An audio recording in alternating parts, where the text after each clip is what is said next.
그래서 아이가 영어를 소통의 도구로 사용하기를 원하신다면 너무 앉아서 리딩과 라이팅, 테스트 점수에만 초점을 맞추는 것보다는 매일 아이가 직접 몸을 움직이면서 즐겁게 다양한 활동을 하는 곳, 상호작용이 많이 일어나는 곳으로 고르는 것이 좋다고 생각합니다.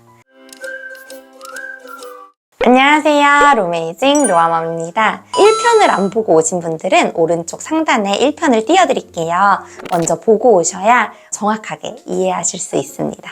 그럼 Let's go!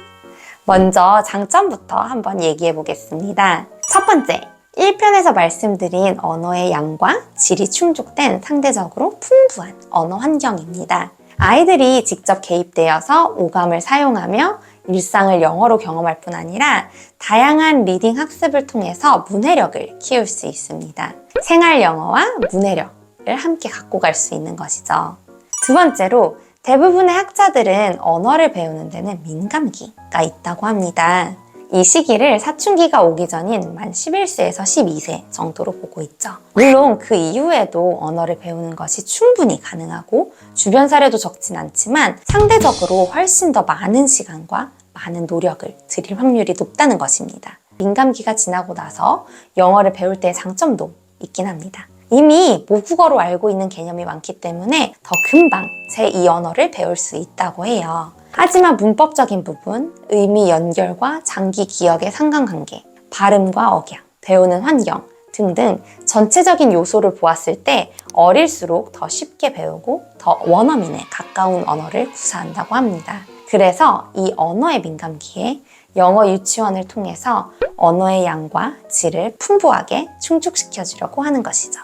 세 번째, 또래 아이들과 영어를 사용하는 환경에 함께 있다는 메리트도 아주 큽니다. peer effect라고 하죠. 이 시기에는 또래 친구가 하는 걸 따라하고 싶어하는 심리가 있습니다. 내 친구가 티니핑 좋아하면 나도 좋아할래. 발레 다니면 나도 다닐래. 이런 게 강하죠. 언어에서는 이러한 peer effect가 아주 크게 작용합니다. 영유에서는 내 친구들이 영어를 하니 나도 영어를 해보고 싶은 심리가 생기는 것이죠. 네 번째, 매일 보는 선생님, 매일 보는 같은 반 친구들과 있기 때문에 심리적으로 안정적입니다.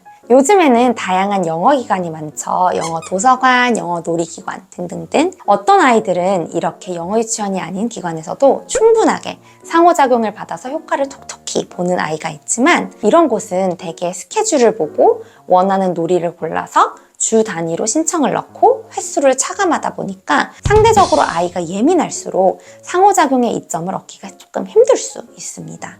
아이는 매번 같은 시간에 가더라도 갈 때마다 다른 친구들, 다른 선생님이 맡아서 하다 보니까 아이 입장에서는 빈번히 바뀌는 그 환경을 다시 적응해야 하는 리스크가 생길 수 있는 것이죠. 물론 적응 시간은 길어지겠지만 자주 바뀌는 선생님, 친구들을 오랜 기간 동안 여러 번 봐서 아이가 그 환경에 적응을 했다면 상호작용 효과는 분명히 거둘 수 있다고 생각합니다.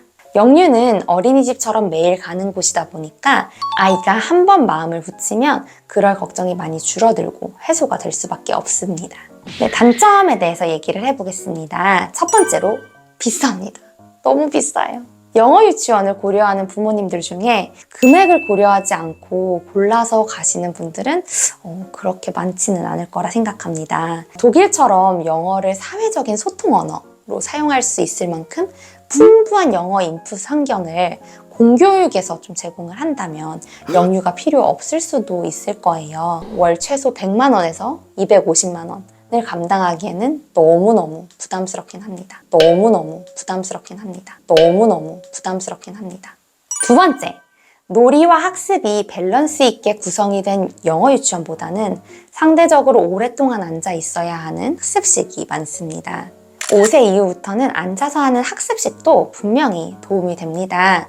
하지만 영어를 입에 붙게 만드는 건, 소통을 할 수 있게 만드는 건 알파벳과 파닉스로 하는 것이 아니라 선생님과 놀면서 상호작용을 하는 중에 다양한 영어 표현들을 자주 반복적으로 들으면서 가능해지게 됩니다. 그래서 아이가 영어를 소통의 도구로 사용하기를 원하신다면 너무 앉아서 리딩과 라이팅, 테스트 점수에만 초점을 맞추는 것보다는 매일 아이가 직접 몸을 움직이면서 즐겁게 다양한 활동을 하는 곳, 상호작용이 많이 일어나는 곳으로 고르는 것이 좋다고 생각합니다. 단, 위에서 말씀드렸다시피 5세에서 7세 시기별 발달 과정과 맞는 적절한 리딩과 라이팅은 포함이 되어 있어야 한다고 생각합니다.